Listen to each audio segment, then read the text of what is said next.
Христианские организации со всего мира собрались, чтобы создать учебную программу для международного обучения. Цель этой программы – помочь христианам различных национальностей лучше понять свою веру и стать искренними последователями Иисуса Христа. Данный курс называется «Обзор Старого Завета». Преподает Кристофер Горнолд Смит. Урок 4.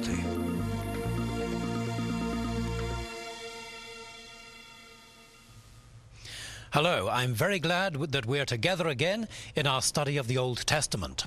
Приветствую всех вас и очень рад, что мы все собрались для изучения Старого Завета.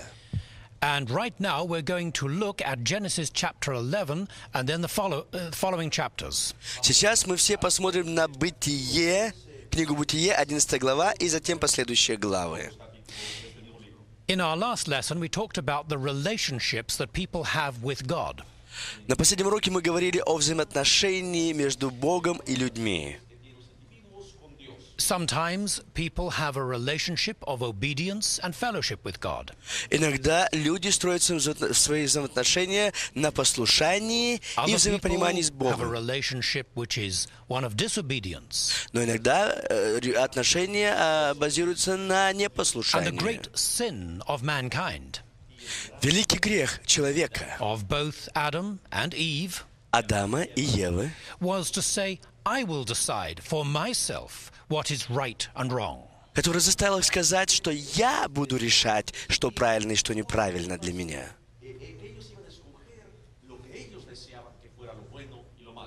Why should God decide what I should do? Почему бы Бог будет решать, что так, а что не так? I will decide good and evil and behave accordingly. Я буду решать, что добро, а что зло, и буду вести себя согласно моего решения.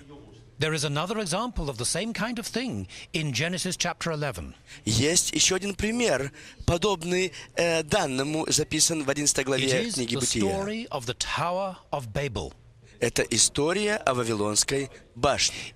The whole thing is really based on a play on words in the Hebrew language. Вся история основывается на игре слов в еврейском, в еврейском языке. There is the word Babel or Bab-El. Есть слово Бейбл, Вавилон, Баб, Bab Эл. is gate, El is God. Баб — это ворота, и Эйл — это Бог. So Bab-El is a gate to godhood. Поэтому Баб, Эл — это ворота к Богу.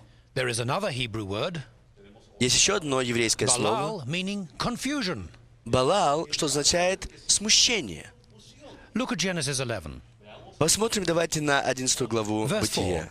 Первый стих. And they said, Come, let us build ourselves a city, and a tower whose top is in the heavens. Let us make a name for ourselves, lest we be scattered abroad over the face of the whole earth. И сказали они: построим себе город и башню высокую до небес, и сделаем себе имя прежде, нежели рассеемся по лицу всей земли. Here they were centering their minds on themselves. Здесь они сконцентрировали внимание на самих себе. What we will do, Что мы можем сделать? what we will build, Что мы построим? a name for ourselves. Построим, создадим имя для And we самих will себя. build this tower so the top is up to, or as it were, into the heavens. Построим башню такую высокую, чтобы верх ее как бы устремлялся в небо.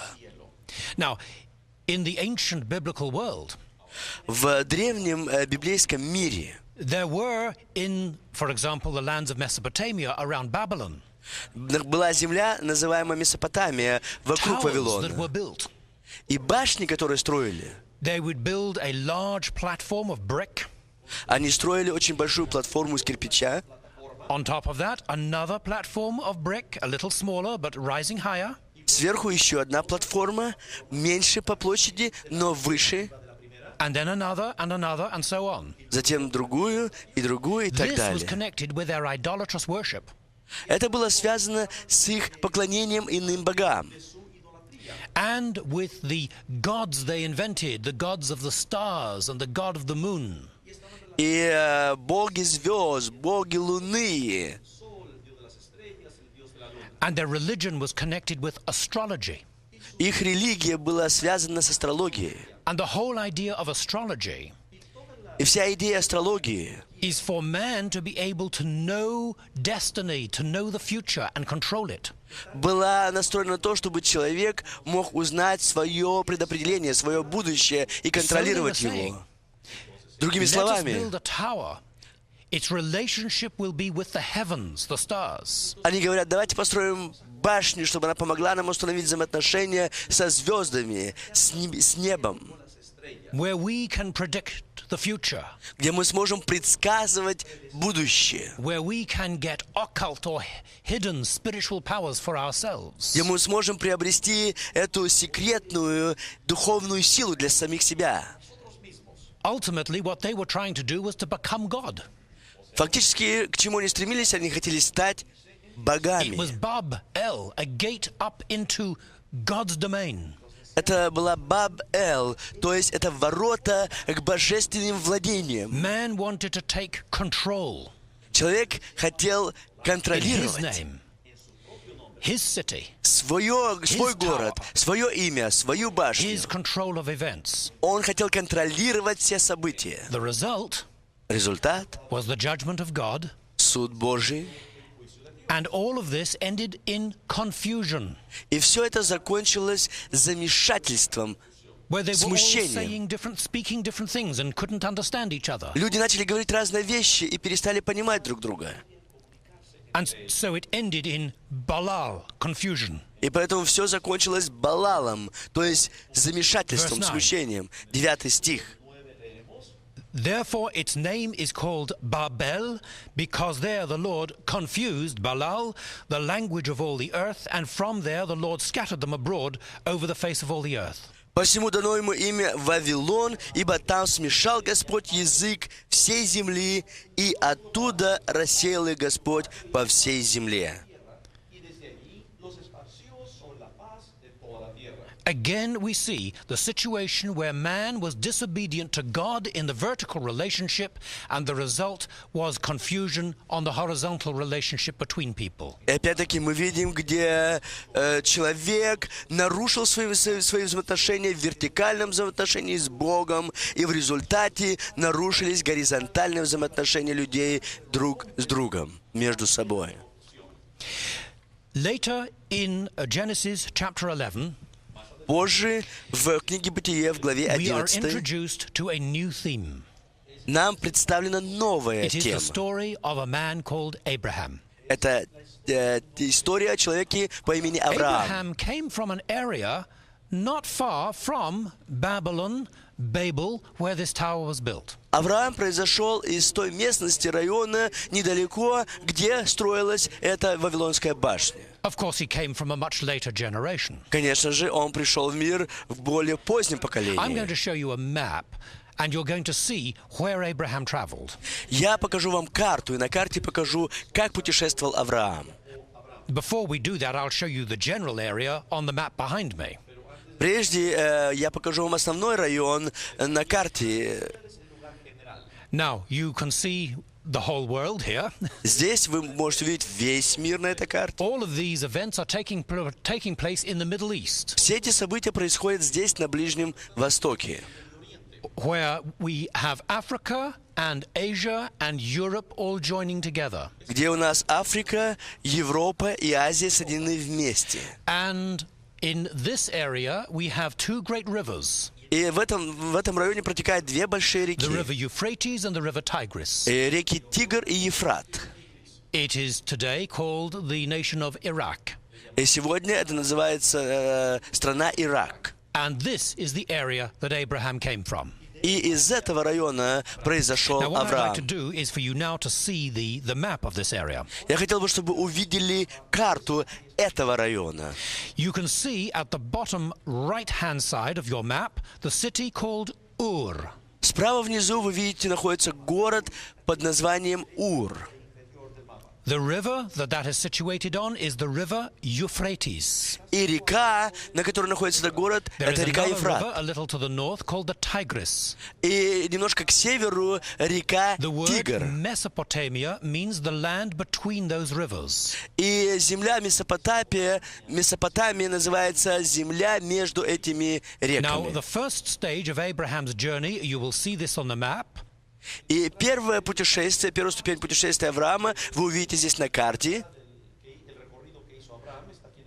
took him from the city of Ur направила его в землю to the Ур. area further north between the two rivers. И это район севернее этих двух рек. Going up the Euphrates Valley, Продвигаясь по долине then he was Ефрата, in the area called Aram, он оказался в районе, which называемом means Арам. or Syria. И сегодня это Сирия. Aram Naharaim, which means Aram between the rivers. Арам Нахараим, что означает район между Sometimes it's реками. called Padan Aram, the field of Aram. Иногда он называется Падал Арам, то есть поле Арам. Then he went across towards Damascus, Затем он двинулся по направлению к although it does Дамаску. not mention the Damascus at this point in the Bible. Хотя в данный момент Дамаск еще не упоминается в He Библии. had to go that way. Он должен был идти в этом And then he направлении. came down towards through the Holy Land Затем вниз по направлению к Святой Земле, to Hebron, which is just south of Jerusalem. к Хеврону, это на юг от Иерусалима. And then later we find him going into Egypt and back again. Затем позже мы видим, он направился в Египет и потом обратно из Египта. So that map just gives you an idea of where it's all happening. Эта карта дает вам представление, где все это происходило. Let us now look at Genesis 11, verse 31. Давайте посмотрим на книгу Бытие, 11 глава, 31 стих. And Terah took his son Abram, and his grandson Lot, the son of Haran, and his daughter-in-law Sarah, his son Abram's wife, and they went out with them from Ur of the Chaldeans to go to the land of Canaan, and they came to Haran and dwelt there. «И взял Фар Авраама, сына своего, и Лота, сына Аронова, внука своего, и Сару, невестку свою, жену Авраама, сына своего, и вышел с ними из Ура Халдейского, чтобы идти в землю ханаанскую. Но дошедшие до Харана, они остановились там». This is time now to talk a little bit about the place in history where Abraham fits in. Сейчас хорошо бы было поговорить немножко об истории того времени. We're not going to put an exact year on Abraham. That's not possible. Мы не сможем установить точные года, когда Авраам жил. One of the problems with chronology in the Bible, with looking at history and years, Одна из проблем хронологии и дат в Библии is that the word for father is the same as grandfather or ancestor. это слово «отец» и слово «предок» — это то же самое слово. The word for son can be used to mean grandson or descendant. И слово «сын» может обозначать внук или же потомок. So you cannot always just add together the names you see in a genealogy and reckon a time. It doesn't work like that. Вы не сможете взять имена, указанные в генеалогии или в родословной, и сложить их для того, чтобы определить отрезок времени. But Это we can невозможно. fix Abraham in a general way. Но мы можем определить его время в общих чертах. In history, we would call it the Middle Bronze Age 2A. И в истории мы его называем бронзовым веком или периодом. Somewhere between 2000 and 1800 BC. И это где-то между 2000 годом и 1800 годом до новой эры. Now, remember, when we're talking about years before Christ, the bigger the number, the further back it is. Помните, когда мы говорим о времени до рождения Христа, чем больше цифра, тем старее она. 2000 years before Christ comes before 1000 years. И 2000 лет до рождения Христа было раньше, чем 1800 год. When we're talking about numbers before, the bigger the number, the further back it is. Когда мы говорим до рождения Христа, чем больше цифра, тем более в прошлое оно уходит, дальше в прошлое оно уходит. Abraham came from a place called Ur. Итак, Авраам пришел из места, The называемого people Ур. of that area were called the Sumerians. It was the land of Sumer. И люди в этом районе назывались семирянами It was по South слову Babylonia. Семира. Место, называемое Now, Семира. what did these people believe? Во что эти люди верили? If we look in the Bible, Если мы посмотрим в Библии, in Joshua chapter 24 Иисуса Навина, 24 глава, and verse 2, 2 стих, we see that Abraham was born into an idolatrous pagan family. мы видим, что Авраам родился в семье идолопоклонников. Joshua 24 verse 2, 24 глава Иисуса Навина, 2 стих. and Joshua said to all the people, Thus says the Lord God of Israel, your fathers, including Terah, the father of Abraham, and the father of Nahor, dwelt on the other side of the river in old times, and they served other gods. Then I took your father Abraham from the other side of the river, and led him throughout all the land of Canaan. И сказал Иисус всему народу: «Так говорит Господь, Бог Израилев, за рекою жили отцы ваши издревле, Фари, отец Авраама, и отец Нахора, и служили иным богам. Но я взял отца вашего Авраама из-за реки, и водил его по всей земле ханаанской, и размножил семя его, и дал ему Исаака».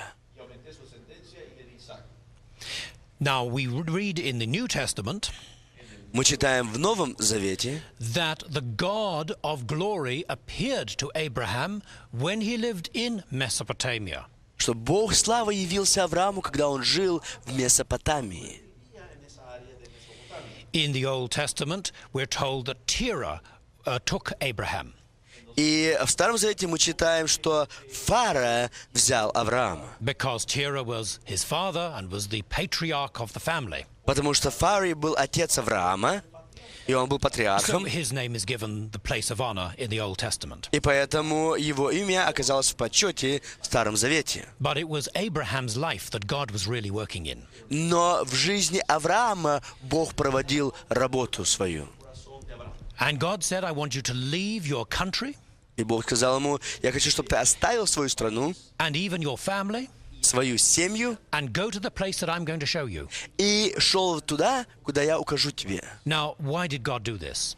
Для чего это Бог сделал? There were reasons in Abraham's life, Были причины в жизни Авраама, and God had to have Abraham on his own to do some of those things. и Бог хотел, чтобы Авраам сам нечто мог сделать But для there may Бога. have been another very strong reason. Могла быть еще одна очень сильная причина. In the city of Ur, В городе Ур the whole city was dominated by the worship of one God. весь город находился под влиянием, поклоняясь одному Богу. Now, they worshipped many gods, Они поклонялись многим богам, hundreds of gods. сотням But богов. one God was important to them, Но один Бог был более важен для них. and they called him Nanar. И они называли его, They этого also had Бога, an alternative name in Nanar. the Semitic languages, и есть, конечно же, альтернативное имя, which was the name Sin. что означает, And so Nanar or Sin. Sin was the god of the moon. поэтому Нанар и Лисин — это был бог Луны. They believed that he actually owned the city. И они верили, что они обладали или владели городом And the area around it.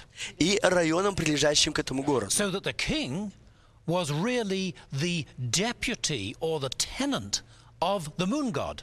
И поэтому царь являлся как бы ставленником или помощником бога Луны.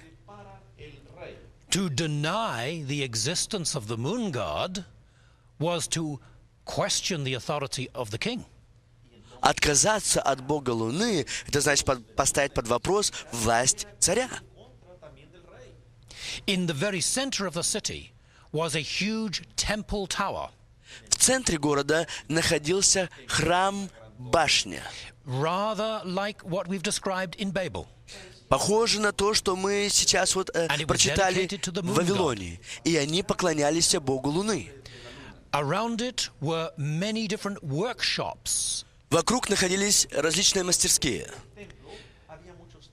where people worked in metal and in textiles. где люди работали по металлу и работали в Because all текстильном this was under the производстве. control of the temple. Потому что все это находилось под контролем храма. When people paid their taxes, Когда люди платили налоги, they did not have cash as we have it. у них не было наличных денег, как это у нас сейчас. The farmer would bring his cheese or his sheep Поэтому фермер приносил сыр, приносил своих or some овец, wool, шерсть, and they would pay their taxes to the moon god. и они платили налоги Богу Луны. Everything was under the control of this god called Na'nar. И все находилось под контролем Бога, называемого Нанар. Life for Abraham, believing in one God who was not Na'nar, Поэтому жизнь Авраама, который верил одному Богу и который не был Нанаром, would have been impossible.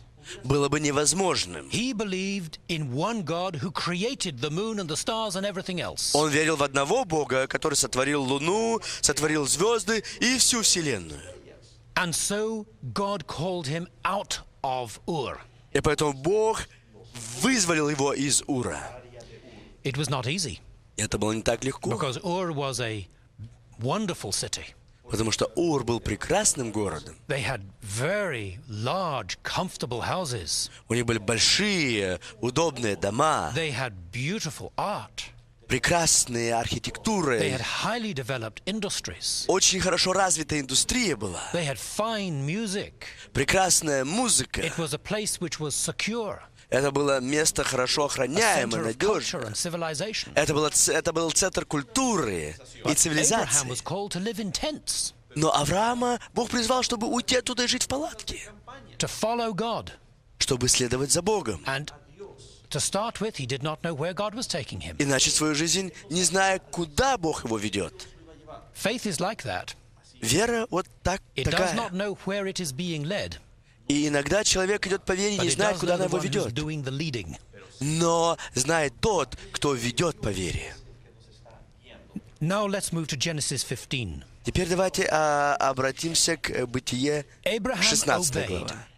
Авраам послушался. First, he moved from Ur to Haran, Вначале он из Ура передвинулся в Харан.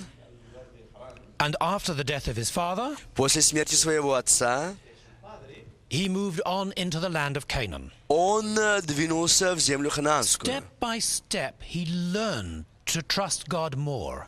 Шаг за шагом он учился доверяться Богу.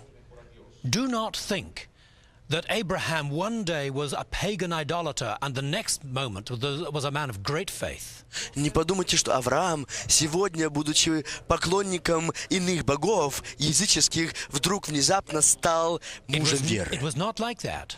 Так не происходило. Abram started in a pagan, idolatrous household. Авраам начал свою жизнь в доме язычника, But God идолопоклонника. spoke to him very clearly, Но Бог ясно проговорил ему.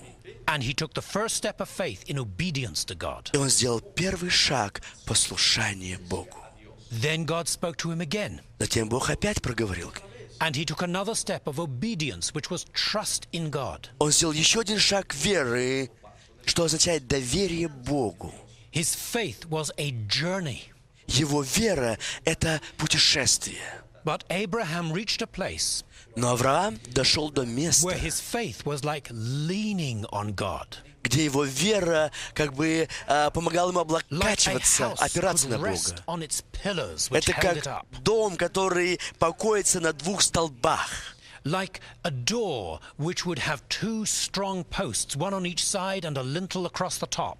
Как дверь, которая имеет две мощные колонны или опоры с The same перекладиной word is вверху. used of Abraham. То же самое слово использовалось и для Авраама. He leaned on the Lord, Он опирался на and the Господа. Lord counted that as righteousness for him. И Господь вменил ему это в праведность.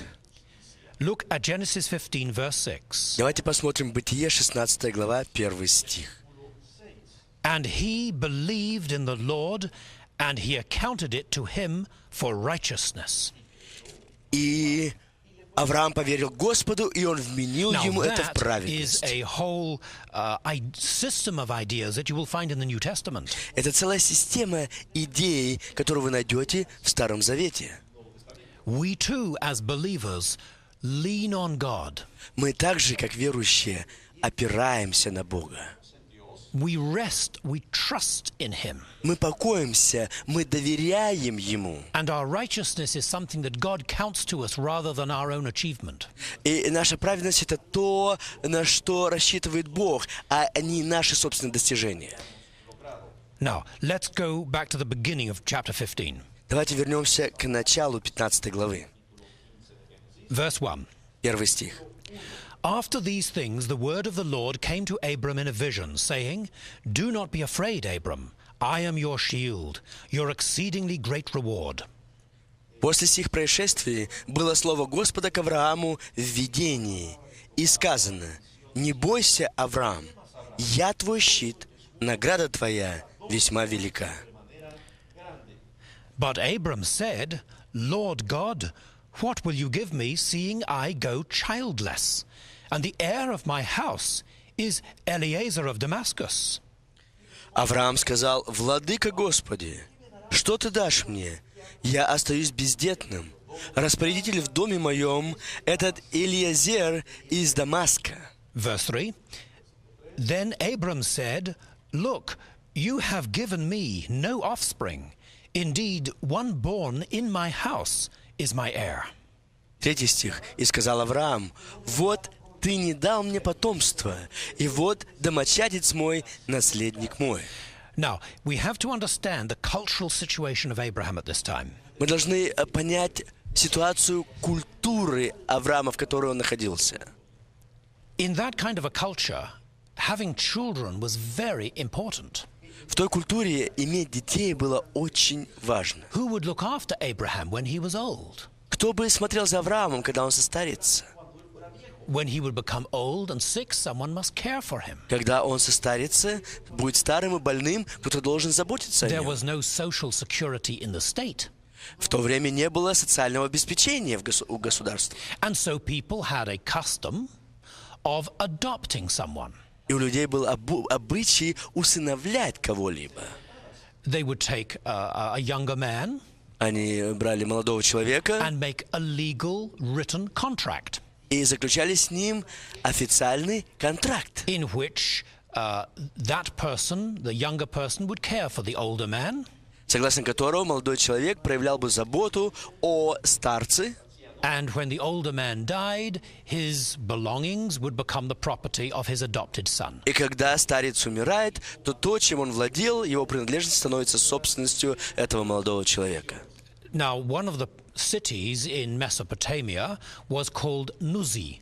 Один из городов Месопотамии назывался Нузи. And sometime after the time of Abraham, И в один период времени после того, about как жил the Авраам, middle of the second millennium before Christ, это была середина второго тысячелетия до рождения Христа, we find written documents. мы нашли письменный They were written документ. actually on clay, Он был записан фактически на made into свитке. little tablets you could hold in your hand. Это был свиток, сделанный из глины. And one document reads like this. И один из документов говорил следующее. This is the adoption document Это документ усыновления, of Nashwi, усыновления the Нашви, son of Arsheni. сына Аршении. Nashwi has adopted Wulu, Нашви усыновил the Вулу, son of Puhusheni. сына Пухушеми. As long as Nashwi is alive, И пока Нашви жив, Wulu shall provide him with food and clothes. Вулу будет обеспечивать его пищей и одеждой. When Nashwi dies, Wulu will be the heir. Когда Нашви умрет, Вулу будет It's наследником. very similar to what happened to Abraham. И нечто подобное происходило с Авраамом. He had no son. У него не было сына. He took his trusted servant, Он взял своего слугу, которому он доверял, Eleazar of Damascus. Илиазар из Дамаска, He adopted him as his son. и усыновил его как сына. Eleazar would look after Abraham. Илиазар должен был смотреть за ним, за When Авраамом. Abraham would die, И когда Авраам умрет, Eleazar would get everything. Илиазар унаследует, все будет принадлежать But ему. such documents often contained another clause. Но часто эти документы имели еще вставку или дополнение. If the older man later had a real son of his own, Если же старец найдет истинного своего сына, подлинного сына, then the property would be divided between the adopted son and the physical son. тогда все унаследовано разделится между настоящим сыном и But the сыном center of усыновленным. the inheritance would go down through the physical son of the old man. И тогда часть унаследованного, половина, отойдет к настоящему So физическому Abraham is сыну. saying to God, I've got no children, I've had to adopt my servant as my son. И Авраам говорит Богу: у меня нет детей, поэтому я должен усыновить Илиазара как сына своего.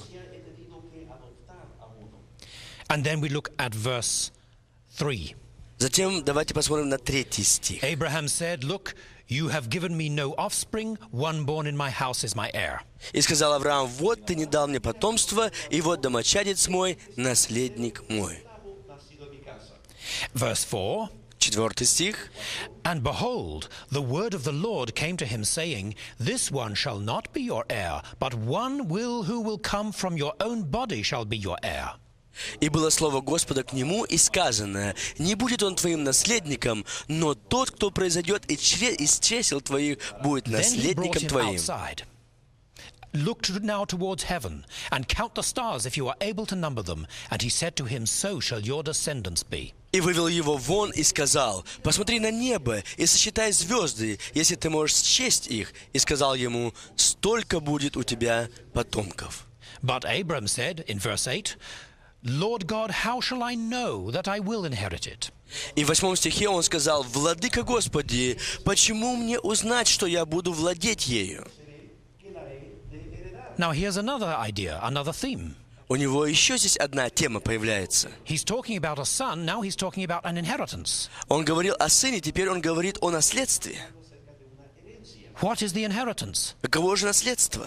Verse 7. 7 стих. Then God said to him, I am the Lord who brought you out of Ur of the Chaldeans to give you this land to inherit. И сказал ему: я Господь, который вывел тебя из Ура Халдейского, чтобы дать тебе землю сию во So now we've владение. got two themes. Здесь у нас есть 2 темы. The seed of Abraham, Семя Авраама. that means he would have a son of his own, Это значит, что у него будет свой собственный сын. and that son would have another son, И у этого сына будет еще сын. and so it would go on to many generations and thousands of people. И так будет продолжаться через многие поколения и тысячи людей. The other theme Другая is that тема. these people would possess the land in which Abraham was then standing. Эти люди будут обладать землей, на которой стоял Авраам. Not the land of Ur, but the land of Canaan that God had brought him into. Не земля Ура Халдейского, но земля Ханаан, в которую привел Бог Авраама. Let's look at the big map on the wall. Давайте посмотрим на большую карту на стене. Abraham came from Ur, Авраам пришел из Ура, which is down here. находится вот прямо здесь. God took him up by the river Euphrates, Затем Бог повел его вверх по реке Ефрат, through Damascus, через Дамаск, and down into this land here. затем вниз вот к этой земле. God said, Your descendants will have this land. Бог сказал: твои потомки унаследуют вот эту землю. And later in the chapter, the land is given a definition. Позже в главе этой земле дается определение. The river of Egypt is Река one. Египет. Now that's not the Nile here. Это не Нил здесь. It is what is called a wadi, a seasonal watercourse, here called now in Arabic Wadi El Arish. И по-арабски она сейчас называется Води Ариш. And the northern boundary is the Euphrates, which is up here. И северная граница — это граница по Ефрату, вот здесь вот. There is no western boundary or eastern boundary. Нет западной границы и нет восточной границы. The natural western boundary is the Mediterranean Sea. И натуральная граница — это Средиземное море. There's an eastern boundary by the Jordan, and beyond that is ultimately the desert. Восточная граница — это река Иордан, и дальше за ней So пустыня. God promised a land to Abraham, Бог обещал землю Аврааму, and he promised him descendants. и он обещал ему потомков. Then God made a covenant with him. Затем Бог заключил завет с Авраамом. If we look at verse 18, Если мы посмотрим на стих 18, it says, "On the same day the Lord made a covenant with Abraham." здесь говорится: «В этот день заключил Господь завет с Авраамом». And then it describes the land as I've just described it. И затем он описывает землю, так как я ее только что описал. Now, if we translate that literally in verse 18, Если же мы буквально переведем 18 стих, it says the Lord cut a covenant with Abraham. здесь говорится, что Бог как бы выкроил Now we завет. need to talk about covenant, Сейчас мы будем говорить, мне нужно поговорить о a завете. key concept in the Old Testament. Ключевое значение в смысле The Старого Hebrew word for Завета. covenant is berith. Другое еще есть имя или слово для завета — это бариф. What is the meaning of berith? Каково имя? Что означает это имя бариф? It's probably connected with a word that was used by the Assyrians and Babylonians. Оно, возможно, связано со словом, которое употребляли ассирийцы или The вавилоняне. word beritu. Слово Beritu means «бериту» a fetter or bond. — это значит кость. If you tied an animal by its leg, Если вы привяжете животное за ногу, that would be a fetter, a beritu.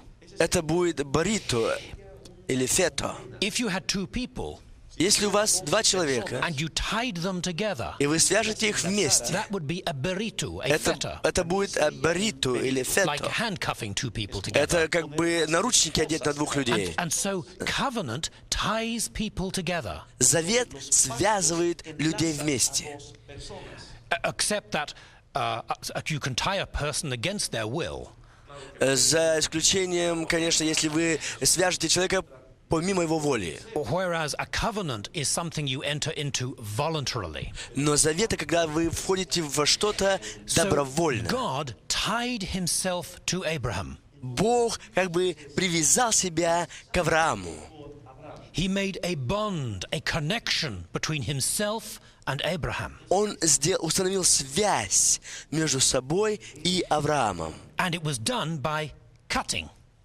Это было сделано как бы we look at the разрезом. chapter. Если мы посмотрим в главе, Verse 9. 9 стих. God said to him, "Bring me a 3-year-old heifer, a 3-year-old female goat, a 3-year-old ram, a turtle dove, and a young pigeon." 15 глава, 9 стих. Господь сказал ему: возьми мне 3-летнюю телицу, 3-летнюю козу, 3-летнего овна, горлицу и молодого голубя. Verse 10. 10 стих.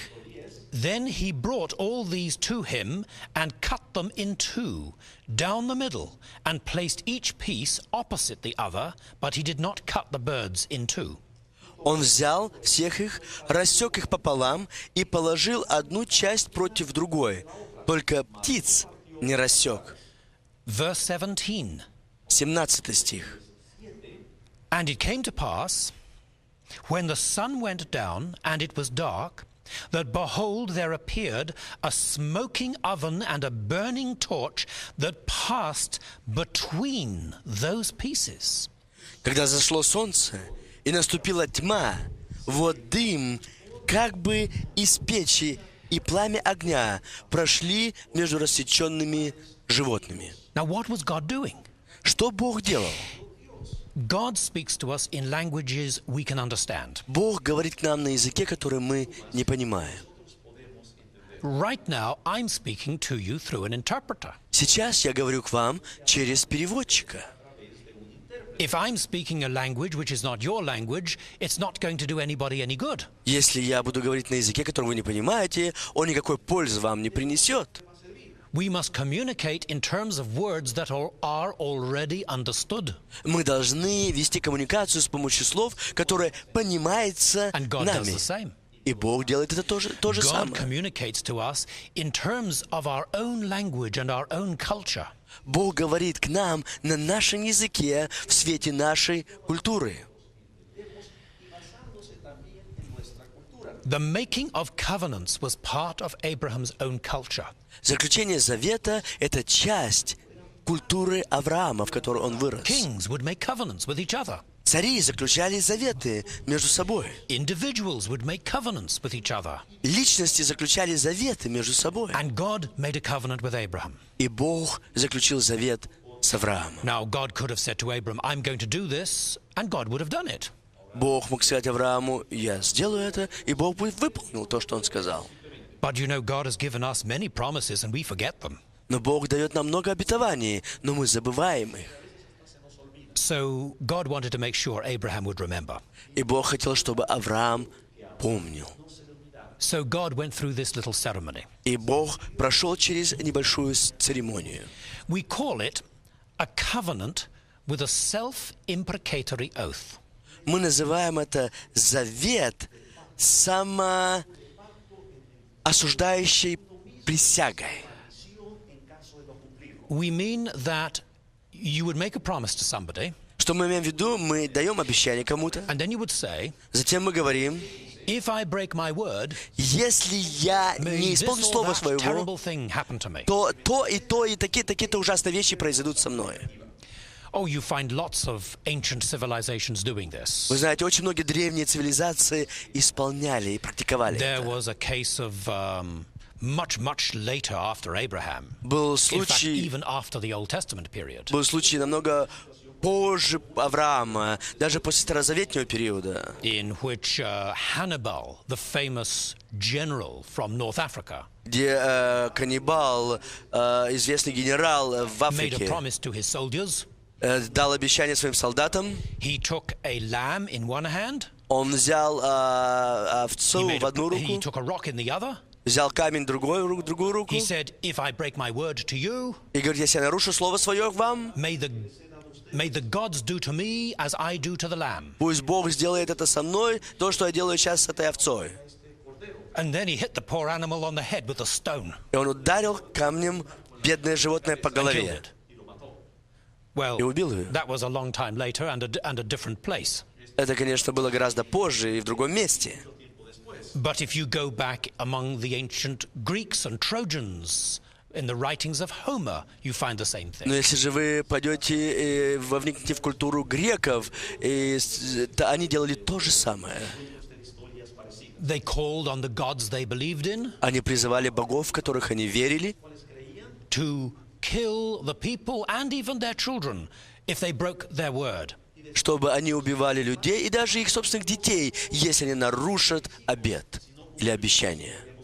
Going back even further in history Если мы пойдем дальше в историю, to the Hittites of Old Testament times, в старозаветное время к хитьянам, when the soldiers made an oath of loyalty to the king, когда солдаты дают присягу верности своему царю, they would take fat in their hands они берут жир в руку свою, and throw it in the fire. бросают его в огонь. And they would say, И они говорят: as the fire has destroyed the fat, как огонь поглощает жир, so may I be destroyed if I break my loyalty to the king. пусть будет то же самое со мной, если я нарушу присягу царю. There was usually a formula like this. Обычно они использовали такую формулу. If I break my word, may the gods do the same to me and more also. Если я нарушу слово свое, пусть Бог сделает это мне и еще больше сделает. Now, sometimes they would take an animal Иногда они берут животное, and they would cut that animal in two, и они рассекают это животное пополам, put half on this side, одну половину ложат на эту сторону, half on that side, другую половину на другую сторону, walk through the middle, проходят посередине and say, may this happen to me if I break my word. и говорят: пусть это случится со мной, если я нарушу слово свое. All very serious stuff. Очень серьезные вещи. Now, in the book of Jeremiah, В книге Иеремия, chapter 34, 34 глава, some men in Israel made a covenant with each other, в Израиле люди делали заветы, and they или took a заветы между calf, a собой. young cow, Они брали молодых тельцов, they cut it in two, рассекали напополам, they walked between it, проходили its между parts, ними, между частями, and said, "May the Lord, the true God, do to us if we break our word." и говорили: пусть истинный Бог сделает то же самое со мной, если я нарушу слово свое.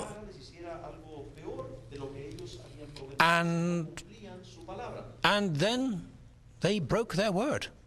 И затем они нарушали свое слово. And God said through Jeremiah, И Бог говорил "You через shouldn't have done Иеремию: that, этого не следовало тебе делать, because what you did in my name I take very seriously." потому что то, что ты делаешь во имя мое, я принимаю очень серьезно. Jeremiah 34:18. Иеремия 34, 18 стих. And I will give the men who have transgressed my covenant and have not performed the words of the covenant which they made before me, when they cut the calf in two and passed between the parts of it. «И отдам приступивших завет мой и не устоявших в словах завета, который он заключил пред лицом моим, рассекший тельца надвое и прошедший между рассеченными The частями princes его». of Judah, the princes of Jerusalem, the eunuchs, the priests, and all the people of the land who passed between the parts of the calf, И князей иудейских, и князей иерусалимских, евнухов и священников, весь народ земли, проходивший между рассеченными частями тельца, I will give them into the hand of their enemies and into the hand of those who seek their life. отдам их в руки врагов их, и в руки ищущих души их, и трупы их будут пищей птицам So, небесным. I'm saying all of that just to paint the picture. Я все это говорю для того, чтобы представить вам картину.